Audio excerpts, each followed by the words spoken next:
kept thinking that it's been too late to make this video. It's already been 2 months of this year, and I was like, better now than even later than this. So hi, my name is V, and I have been having my exams going on, which is part of the reason that I wasn't filming.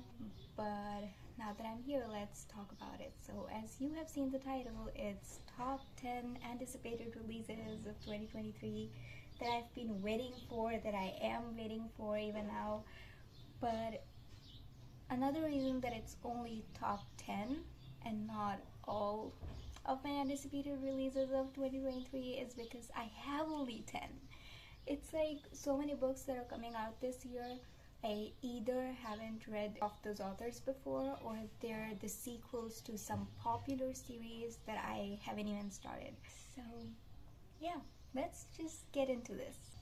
It's finally quiet a little bit, I guess. I feel like I keep apologizing for this, but the background noise of the kitchen is like a constant in our household, so it's like never gonna stop in my videos, I guess. But let's get into the books, and before we get into the books, let me tell you two things. I will keep checking this list I made because I do not want to talk about the books without order. I want to talk about them in order of their releases. And the second thing is that I'm not going to be sharing the synopsis of the books or the details about them or anything. I'm just going to like share the titles and why I am anticipating them. Yeah. So the first book in this list is, of course, The Stolen Heir by Holly Black. It's a duology, which is a spin-off for The Folk of the Year, which, by the way, is one of my all-time favorite fantasy books. I love that series so much. And I reread it in anticipation for The Stolen Heir, which I shared updates for on my Instagram stories, as well as made a vlog on it if you want to check it out. But I still haven't read The Stolen Heir, and of course the reason is my exams.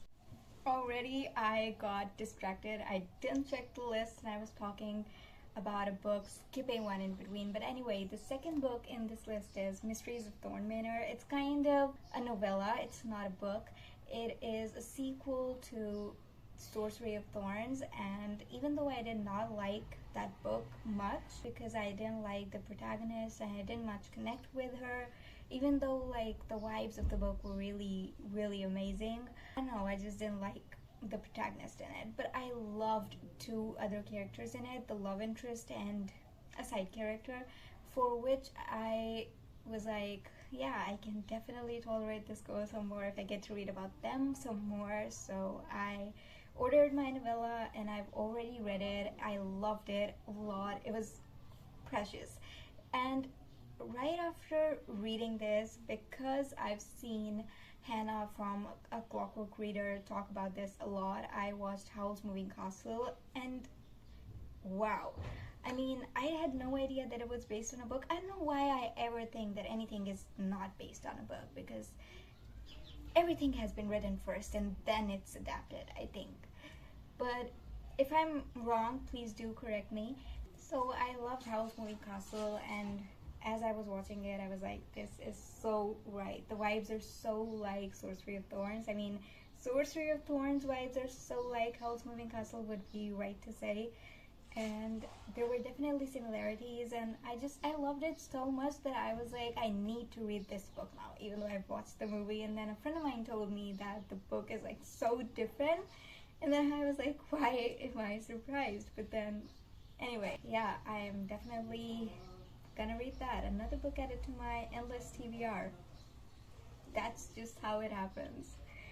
Okay, so the third book in this list is Chain of Thorns. It came out on 31st of January. It is the last book in the Last Hours trilogy by Cassandra Clare, which I have been enjoying immensely, even though I have a few complaints, but like, we're not gonna talk about that in this video.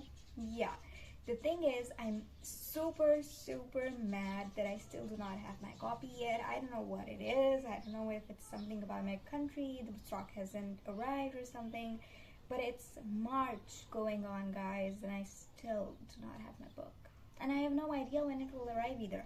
So yeah, but I think it's a good thing that I do not have it yet, because it's not like I can read it during my exams, and it's not that I want to even read it just like that on my own. I kind of want to vlog my reading experience, so for the best, just making myself feel good by saying things like this. Okay, sorry, things just keep coming up in between. And by the way, I do have another exam today, later, which is why I'm trying to wrap this video up as soon as possible, because I know that I'm not gonna get a chance to make it, and then it's gonna be too late. Yeah, the fourth book in this list. It is To Poison a King by S.G. Brands. I've never heard of the author before. I had never read any books by her, of course, because I hadn't ever heard of her.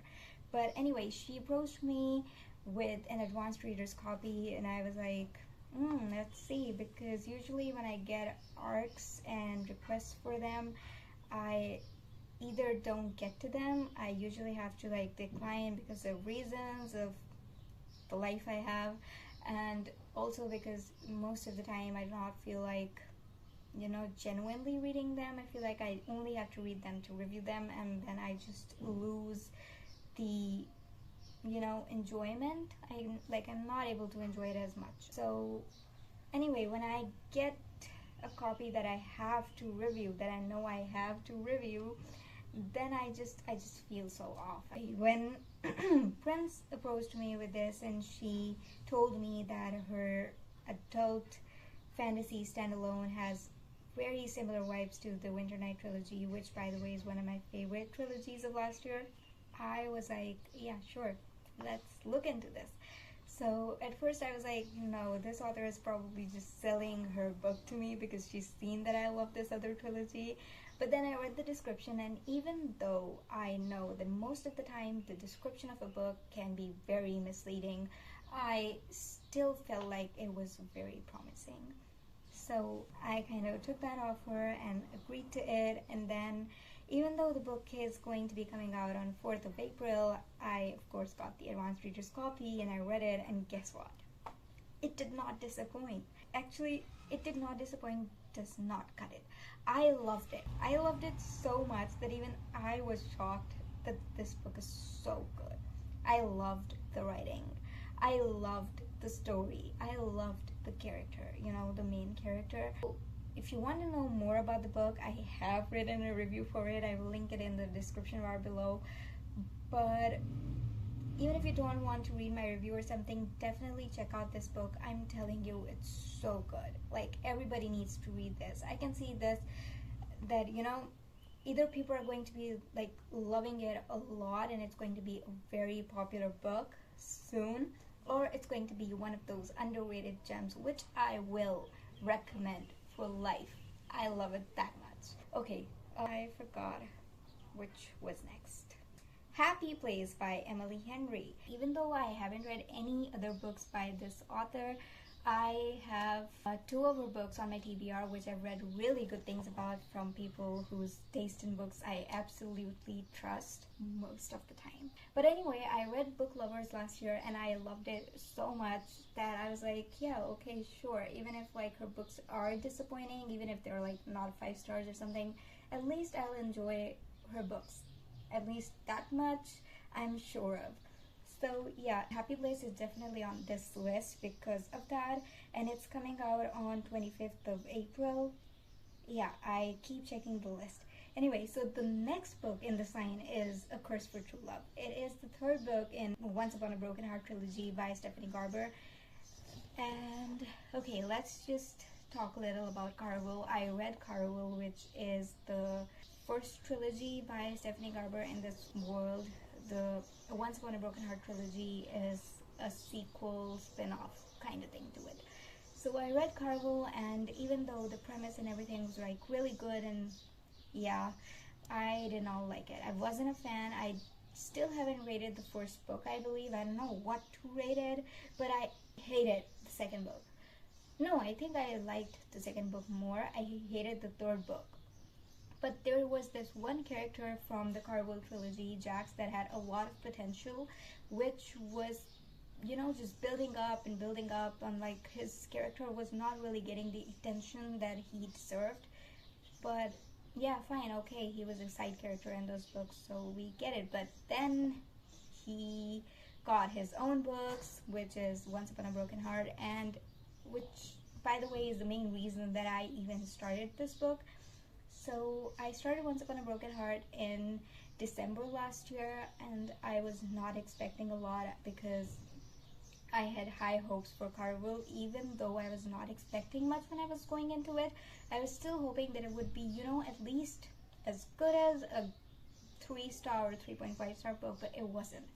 So I kept my hopes low, even though I was so excited to read about Jax, but then I got to know that, again, Jax is just, you know, a love interest in the book. He's not really the main character. So anyway, we do get a lot of him in this book because it is kind of focused on him. I loved it a lot.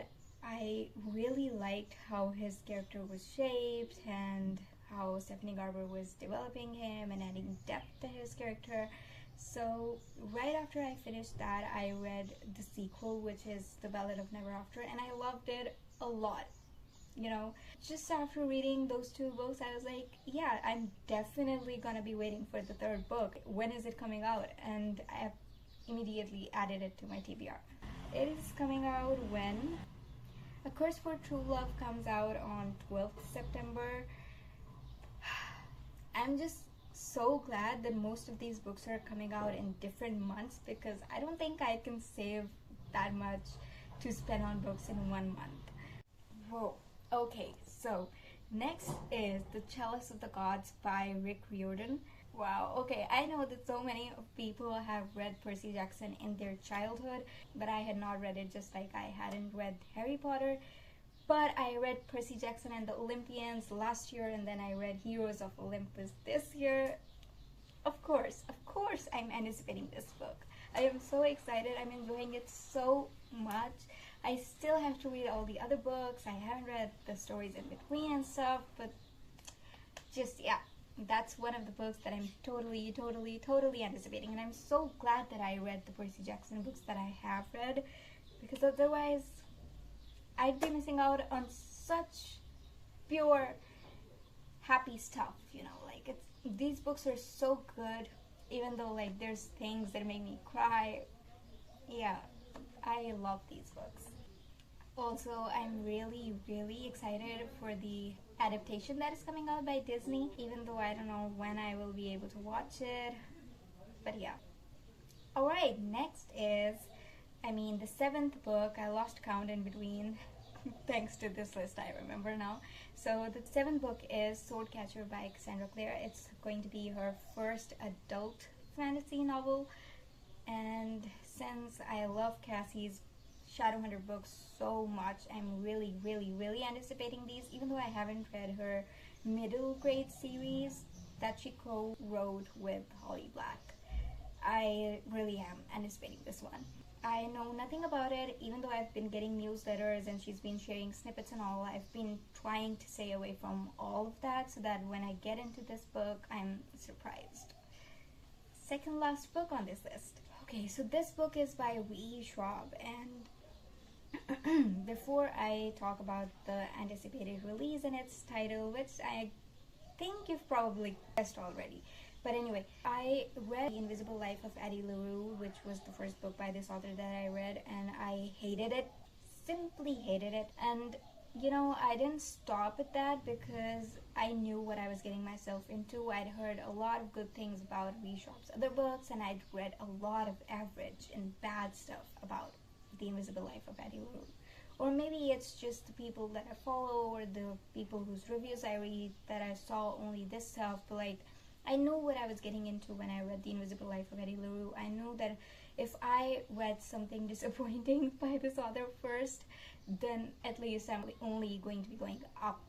You know, I'm only going to be reading better works by her after this. So yeah, thinking all of that, I just went into The Invisible Life of Addie LaRue, and even though I was expecting it to be at least average, totally average, it was so bad. Just so bad for me. So anyway, sometime after reading that book, I gave a go to A Darker Shade of Magic. Yes, you're getting me, yes. So I read it, I loved it. I read it so fast, by the way, I didn't want to stop reading it. That too I read in December of last year, and then I read the sequel and I finished the trilogy and I loved it so much, and then I got to know that there's a spin-off coming out and I was like, what? Like, I was so happy seeing that. The title of the book wasn't released, even though we knew what the series would be called. It's called Threads of Power. So I thought that I would talk about that in the video, but then again, I was not making the video due to my exams, and also because I was, you know, teensy bit waiting for the title to be released, which now has released. So that book is called The Fragile Threads of Power. It's the first book in Threads of Power trilogy. It's set 7 years after A Darker Shade of Magic. There's going to be new characters, of course, and we're going to be getting glimpses and scenes and I think plot stuff from old characters as well. But I really don't care who is in the books. I loved the world so much. I'd go back into it with any characters, though I won't be complaining. I would love to see my old characters. Yeah, but I do not like the cover. I do not like the cover. I'm really waiting for another cover to be released, and I'm hoping that my country gets the better cover, whichever that is. But I'm also feeling bad about all this, the fans reacting like this to the cover, because 𝐒𝐨 must have felt like, you know, she must have felt bad. I'm just saying this because I saw her story and she was like explaining why the cover is like this. She's like, A Darker Shade of Magic was like released so many years ago, and at that time, and according to A Darker Shade of Magic's theme, red, gray, white, and all those colors like made sense. But like in Threads of Power, it's all about the different threads of power, which are all the colors. You know, if you've read the trilogy, you'll understand. If not, then you won't be getting what I'm talking about. So yeah, based on that, it's like the cover is full of color. Still, whatever the reason, I do not like that cover. I think it could have been better, but who am I to say anything to that? It's not like I can design a cover anyway. But yeah, last book in this list. Okay, last book in this list is Heartstopper Volume 5. We do not know when it's coming out, and even if we do know, I don't think I know it yet. I did check. I can't see any release date, but I'm totally waiting for it. I'm also waiting for season 2 of the show badly. Talking about shows, I'm also waiting to watch Daisy Jones and the Six. That was all. These are all the 10 books that I have been anticipating to read in 2023. Top 10, only 10. But I will be reading some other books, like I'm going to be reading Priory of the Orange Tree, I hope, and then I will be reading the sequel to it that it's coming out this year, and some other books. So that's all. I will see you in my next video. I hope soon. I don't know when, but we'll see. And if you would like to follow me on any of my social media, if you want to reach out to me or something, I have all the links available in the description bar below, so check them out if you want. And bye.